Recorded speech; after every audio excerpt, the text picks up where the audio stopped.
کے یہ بھی مینشن ہونا چاہیے۔ تو ابھی ہم سٹارٹ کرتے ہیں بغیر ٹائم ضائع کیے۔ اب بچے کچھ پورے ہو گئے 50، کیونکہ ہمارا ایک ویک ضائع ہوا ہے، وہ ٹائم ٹیبل کا تھوڑا ایشو تھا، کلیش تھا میرا۔ تو آج کے اور کل کے لیکچر میں ہم انشاءاللہ کوشش کریں گے جو آپ کی لیٹ ہے میں اس کو کور کرنے کی۔ آپ لوگ غور سے سنیے گا، اور اگر کہیں بہت ضروری ہوا تو آپ لوگ وہ سوال کیجیے گا۔ بلا وجہ کا جو سوال ہے وہ ذرا ان 2 لیکچرز کے اندر آپ نہ کریں۔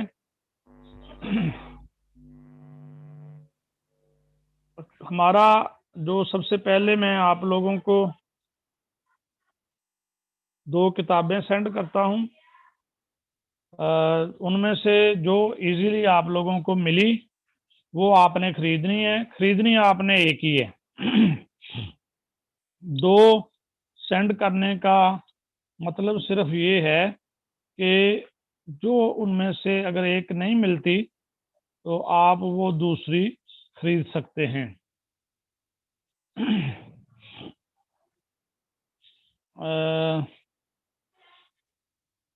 ایک تو کتاب ہے عدن اسلامیات، یہ اس کے رائٹر ہیں خان محمد چاولہ۔ بہت اچھی کتاب ہے، اس کو پہلے نمبر پہ رکھیں۔ اگر یہ مل جائے تو بہت بہتر ہے، اگر نہیں ملتی تو پھر یہ دوسری کتاب ہے، یہ محمود اختر صاحب کی کتاب ہے، محمود اختر۔ ان دونوں میں سے ایک لینی ہے آپ لوگوں نے جو ایزیلی مل جائے۔ پہلے نمبر پہ عدن اسلامیات کو رکھیں، اگر وہ نہ ملے تو معیاری اسلامیات۔ یہ 2 اچھی کتابیں ہیں۔ ہمارے سلیبس کے 4 حصے ہیں۔ میں کوشش کروں گا کہ پی ڈی ایف اگر مجھے مل گئی کہیں یا اس کی کوئی بنا کر پی ڈی ایف فائل تو وہ بھی سینڈ کرنے کی کوشش کروں گا، لیکن کوشش یہ کریں آپ لوگ کہ آپ کے پاس کتاب بھی ہو۔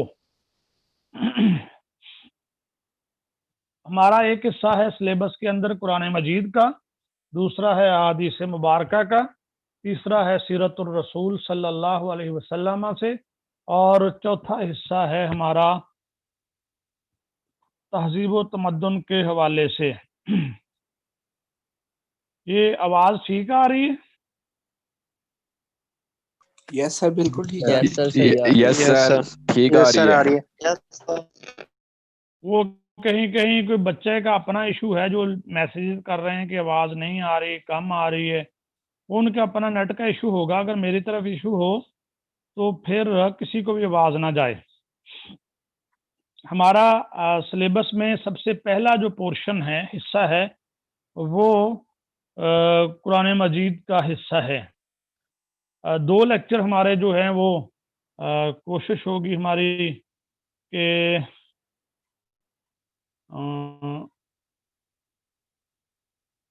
کہ 2 لیکچرز میں ہم تعارف قرآن کو جو ہے وہ کور کرنے کی کوشش کریں۔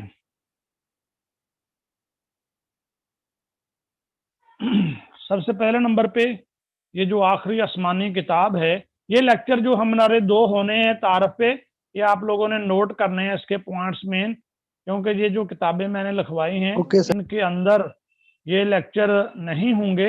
ہاں، پچھلی جو کلاسز آپ پڑھ کے آئے ہیں ایف ایس سی وغیرہ، میٹرک وغیرہ، ان میں سے آپ کو یہ چیزیں مل سکتی ہیں، اور اس کے ساتھ کوئی دوسری کتابوں سے بھی کوشش کریں کہ ساتھ ساتھ یہ 2 لیکچر لازمی طور پہ نوٹ کریں۔ باقی بھی پورے سمیسٹر میں جو لیکچر ہوں گے وہ کتاب کو سامنے رکھ کے تو نہیں میں دوں گا، میں تو اپنے لحاظ سے دوں گا، تو آپ لوگ ساتھ ساتھ ان کو نوٹ کرتے جائیں تاکہ آپ کو وہ اضافی چیزیں بھی آپ کے نالج میں آئیں۔ آخری آسمانی کتاب کا نام ہے قرآن مجید۔ سب سے پہلے ہم اس کے نام کی بات کرتے ہیں۔ قرآن مجید، اس کتاب کا جو قرآن نام ہے، یہ قرآن نے ہمیں خود بتایا، قرآن کے اندر یہ نام اس کا لیا گیا، رکھا گیا۔ اور بھی اس کے نام ہیں، فرقان بھی ہے اور ذکر بھی ہے، نور بھی ہے، ہدا بھی ہے، لیکن قرآن نام جو ہے وہ زیادہ مشہور ہو گیا، معروف ہو گیا۔ اب یہ جو قرآن نام ہے یہ کہاں سے لے کے رکھا گیا ہے، اس حوالے سے علماء کی دو جماعتیں ہیں، دو گروہ ہیں۔ یہ تو طے شدہ چیز ہے کہ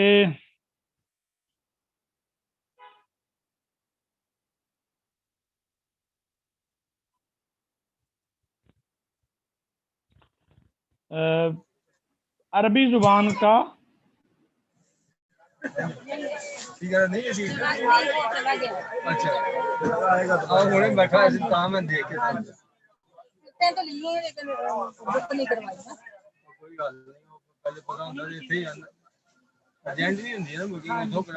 قرآن کا لفظ جو ہے یہ قرات سے بنا ہے، یہ میں ساتھ ساتھ لکھ کے سینڈ کر رہا ہوں، قرات سے نکلا ہے، قرات سے بنا ہے۔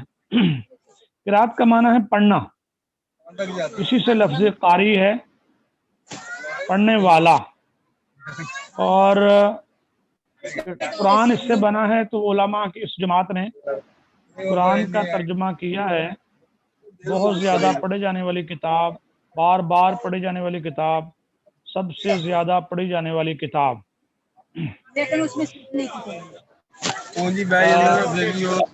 یہ بھی ایک حقیقت ہے۔ یہ کس کا مائک چل رہا ہے؟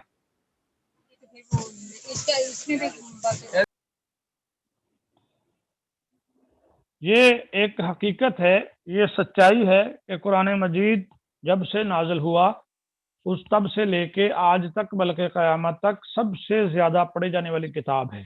آسمانی کتابوں کو دیکھ لیں یا دنیاوی کتابوں کو دیکھ لیں، سب سے زیادہ پڑھی جانے والی کتاب قرآن پاک ہے۔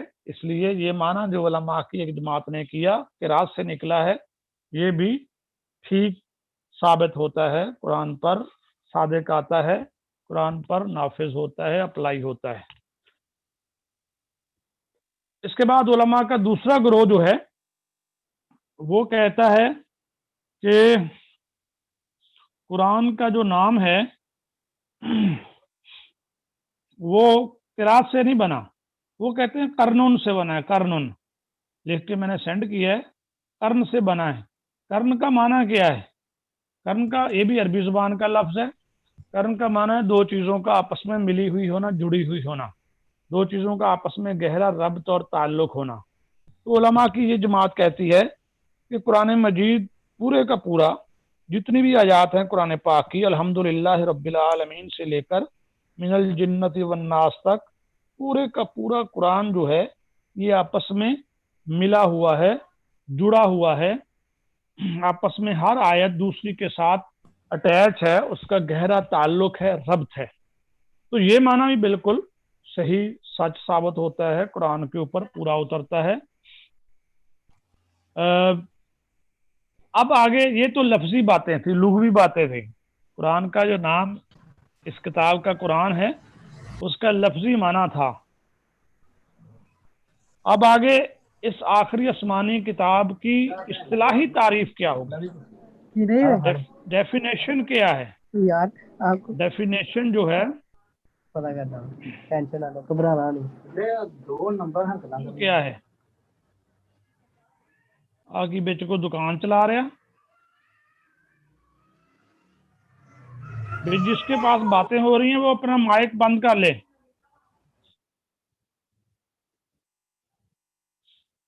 قرآن مجید کی اصطلاحی تعریف کیا ہے؟ اصطلاحی تعریف علماء نے جو آسان لفظوں میں کی ہے اردو کے اندر، وہ یہ ہے کہ قرآن مجید اللہ رب العزت کا کلام ہے جو کہ معجزہ ہے۔ قرآن مجید اللہ رب العزت کا کلام ہے جو کہ معجزہ ہے، جس کو اللہ رب العزت نے اپنے بندوں کی ہدایت و رہنمائی کے لیے اپنے آخری نبی حضرت محمد صلی اللہ علیہ وسلم پر اتارا، نازل کیا۔ یہ اصطلاحی تعریف ہوگی اس کتاب کی، ڈیفینیشن ہوگی، اصطلاح کے اندر قرآن کی وضاحت ہوگی۔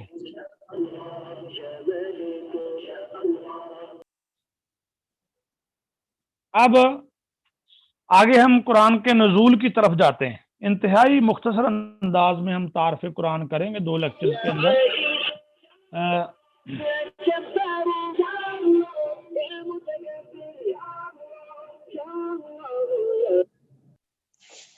سر یہ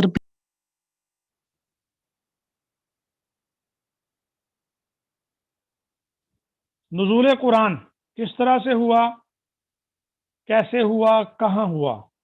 رپیٹ کیا کرنا ہے، اس کی تعریف کرنی. رپیٹ. قرآن مجید اللہ رب العزت کا کلام ہے جو کہ معجزہ ہے، جس کو اللہ رب العزت نے اپنے بندوں کی ہدایت و رہنمائی کے لیے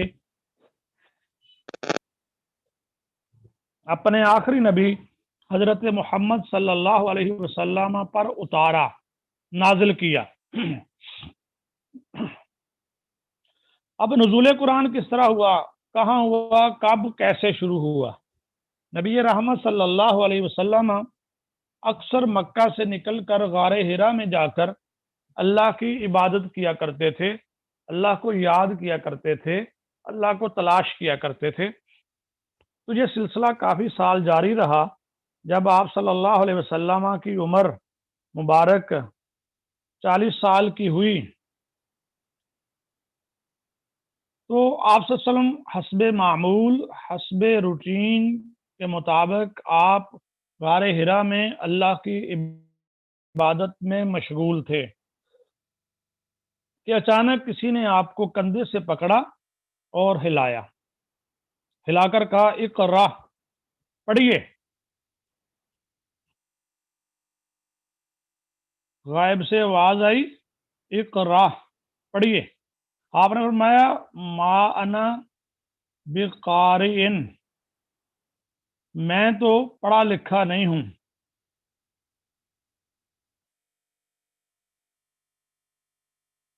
میں پڑھا لکھا نہیں ہوں. دوبارہ پھر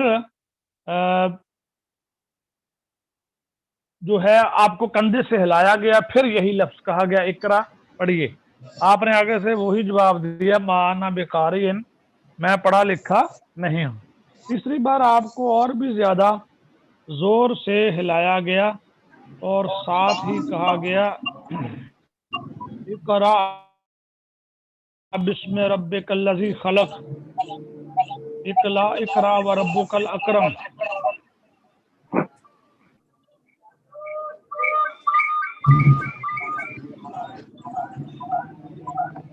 بھئی یہ جو ہے نا ایک اسٹوڈنٹ کیا لڈن کے لڈن جعفری لکھا ہوا ہے، اس کی طرف خاصا شور ہو رہا ہے. میں نے 2-3 بار اس کو میوٹ کیا، یہ پھر مائک کھول لیتا ہے. یا تو شور ختم کر لے یا پھر اپنا مائک بند کر لے. ساری کلاس ڈسٹرب ہو رہی ہے، ہمارا لیکچر بھی ڈسٹرب ہو رہا ہے. تو کائنڈلی ایسی جگہ پہ بیٹھیں یہاں پہ پرسکون ماحول ہو، شور شرابہ نہ ہو. تو اگر میں سارا لیکچر آپ لوگوں کو ہی چپ کراتا رہا یا میوٹ کرتا رہا تو پھر ہم نے پڑھنا کیا ہے. تو یہ لاڈن لیڈن لوڈن جو بھی ہے نا، یہ تھوڑا مائک کو بند رکھیں. آپ صلی اللہ علیہ وسلم تیسری بار آپ کو اور بھی زیادہ زور سے ہلا کر کہا گیا اقرا بسم ربک الذی خلق. یہ 5 آیتیں سورہ علق کی پہلی 5 آیتیں پہلی وحی کی شکل میں نازل ہوئی. سورہ علق، اقرا بھی اس کو کہتے ہیں، سورہ اقرا بھی کہتے ہیں، لیکن زیادہ مشہور علق ہے. پوری سورت نہیں نازل ہوئی، صرف اس کی پہلی 5 آیات پہلی وحی کی شکل میں نازل ہوئی. کہاں تھے آپ؟ غار حرا میں تھے. آپ کی عمر مبارک کیا تھی؟ 40 سال تھے. تو پہلی وحی آ گئی، نزول قرآن کا آغاز ہو گیا، ابتدا ہو گئی. اور یہ سلسلہ پھر 23 سال چلتا رہا. گاہے بگاہے جیسے جیسے لوگوں کو، مسلمانوں کو، صحابہ کرام کو ضرورت پڑتی گئی رہنمائی کی، گائیڈنس کی، اور جس طرح مسائل پیدا ہوتے گئے یا کفار اللہ کے نبی صلی اللہ علیہ وسلم سے سوال کیا کرتے تھے تو ان کے جواب میں جو ہے قرآن نازل ہوتا گیا. یہ 23 سال سلسلہ چلتا رہا نزول قرآن کا. اب نزول قرآن ہو گیا، قرآن نازل ہونا شروع ہو گیا.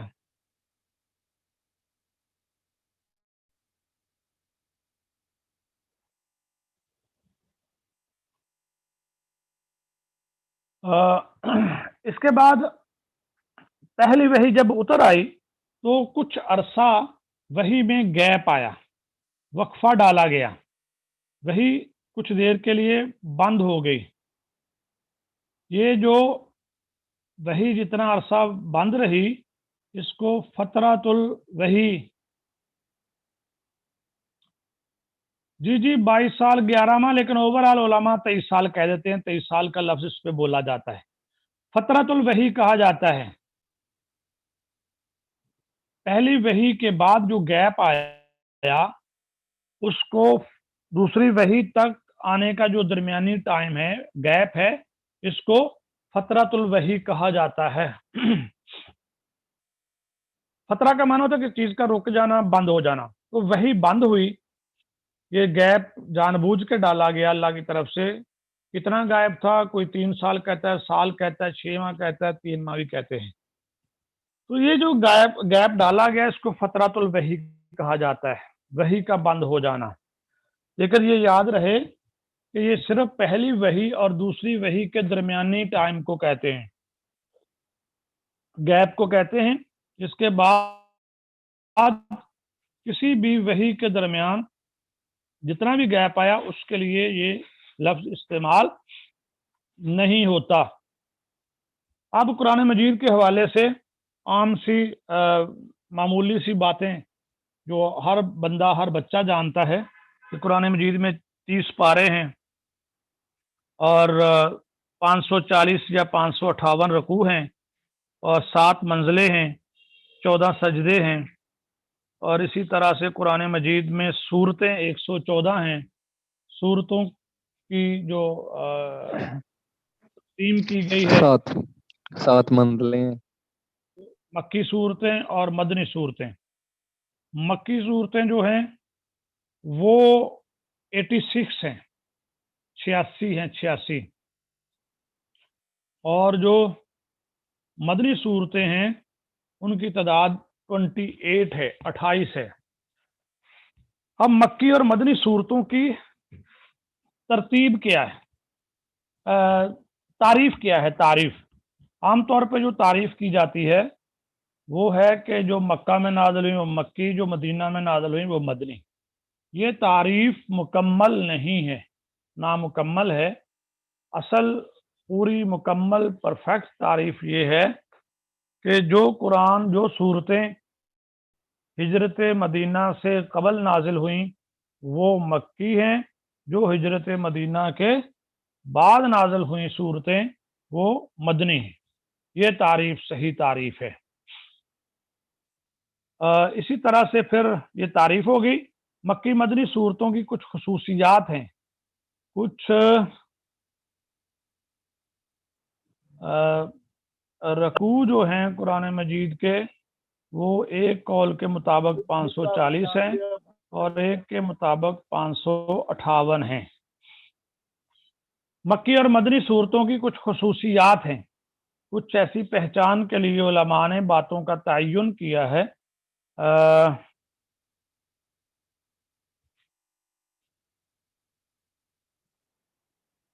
مکی صورتوں کی تعریف کہ جو صورتیں ہجرت مدینہ سے قبل نازل ہوئیں وہ مکی ہیں اور جو ہجرت مدینہ کے بعد نازل ہوئیں وہ مدنی صورتیں ہیں.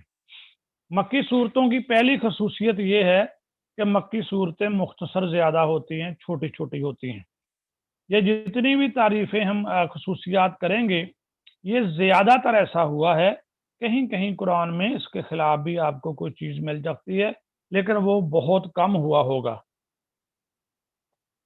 پہلی پہچان ہے مکی صورتوں کی، وہ چھوٹی ہوتی ہیں. مدنی صورتوں کی وہ لمبی ہوتی ہیں، بڑی ہوتی ہیں، طویل ہوتی ہیں. نمبر 2، مکی صورتوں میں اللہ نے جب لوگوں کو مخاطب کیا یا ایھا الناس کہہ کر زیادہ پکارا، اے لوگو، یا ایھا الناس. اے لوگو، لیکن مدنی صورتوں میں زیادہ تر جب خطاب کیا گیا یا ایھا الذین آمنو، اے ایمان والو. تیسرے نمبر پہ مکی صورتوں کے الفاظ، انداز بیاں اور آیات مشکل ہے. اس کے مقابلے مدنی صورتوں کی آیات، الفاظ، انداز بیاں جو ہے، بات کرنے کا انداز، وہ بہت آسان، سادہ، عام فہم ہے، سمپل. نمبر 4، مکی صورتوں میں زیادہ عقیدے پہ زور دیا گیا، عقائد پر زور دیا گیا، عقائد کو پختہ کیا گیا. اس کے مقابلے مدنی صورتوں میں عام معاملات، زندگی کے عام معاملات، معاشرتی مسائل اور خاص طور پہ عبادات کو ڈسکس کیا گیا ہے. عبادات کی جتنی تفصیل ہے ساری مدنی صورتوں کے اندر ہے. 5ویں نمبر پہ مکی صورتوں میں زیادہ تر سابقہ انبیاء، سابقہ قوموں اور امتوں کے واقعات کو ذکر کیا گیا. اس کے مقابلے میں مدنی صورتوں میں جہاد کی اجازت دی گئی، جہاد کے فضائل بیان ہوئے، مجاہدین کے فضائل اور مال غنیمت کے مسائل، یہ چیزیں مدنی صورتوں میں بیان کی گئی تفصیل کے ساتھ. یہ 5 بڑی میجر خصوصیات ہیں. اس کے ہٹ کر علماء نے تفصیل میں جا کے اس سے زیادہ بھی بیان کی ہیں، 8، 10 تک، 12 تک بھی گئے ہیں، لیکن جو مین ہیں، بڑی، وہ 5 ہیں.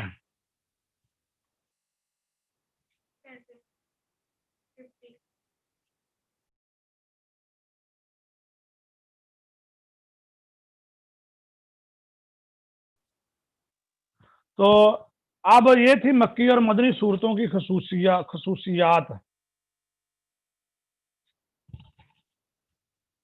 اس کے علاوہ ایک چیز اور بڑی اہم ہے قرآن کے حوالے سے، 2 ترتیبیں ہیں قرآن کے بارے میں، وہ بڑی اہم ہیں. لاسٹ پوائنٹ، مکی صورتوں میں انبیاء کے واقعات، امتوں کے واقعات. 4 والا پوائنٹ کہ مکی صورتوں میں عقیدے پہ زیادہ زور دیا گیا ہے، عقائد کو زیادہ بیان کیا گیا ہے. اب قرآن کے بارے میں 2 ترتیبیں بڑی مشہور اور معروف ہیں، ترتیب نزولی ہے اور ترتیب توقیفی. یہ بڑی اہم ہیں 2 ترتیبیں قرآن کے بارے میں. ترتیب نزولی جو ہے وہ ترتیب کہ جس ترتیب سے قرآن نازل ہوتا تھا. جبرائیل علیہ السلام اللہ کی طرف سے آپ صلی اللہ علیہ وسلم پر لے کر نازل ہوتے تھے، اترتے تھے قرآن اور وحی. اس کو ترتیب نزولی کہا گیا. وحی آنے کے بعد ایک ترتیب آپ صلی اللہ علیہ وسلم خود دیتے تھے، قرآن مجید کو ترتیب لگاتے تھے. اس ترتیب کو جو آپ صلی اللہ علیہ وسلم نے لگائی، ترتیب توقیفی کہا گیا. اب یہ ذہن میں رہے کہ ترتیب توقیفی اور ترتیب نزولی میں بہت فرق ہے. ترتیب نزولی اور ہے، ترتیب توقیفی اور ہے. موجودہ قرآن جو ہمارے پاس موجود ہے یہ ترتیب توقیفی کے مطابق، ترتیب نزولی کے مطابق پہلے نمبر پہ اقرا بسم ربک الذی خلق ہے، جبکہ ترتیب توقیفی کے مطابق سورۃ الفاتحہ الحمدللہ رب العالمین یہ سب سے پہلے نمبر پہ ہے. یہ دونوں میں فرق ہے ترتیب نزولی اور توقیفی کے اندر. اس کے بعد ایک ہمارا بڑا ٹاپک ہے تدوین قرآن کا. تدوین قرآن کہ کتابی شکل میں قرآن کیسے آیا. یہ جو ہمارے پاس آج ایک جلد کے اندر، ایک وائنڈنگ کے اندر کتابی شکل میں قرآن ہے، اس کو کہا جاتا ہے تدوین قرآن. یہ کیسے، کب، کہاں، کس نے کیا، اس حوالے سے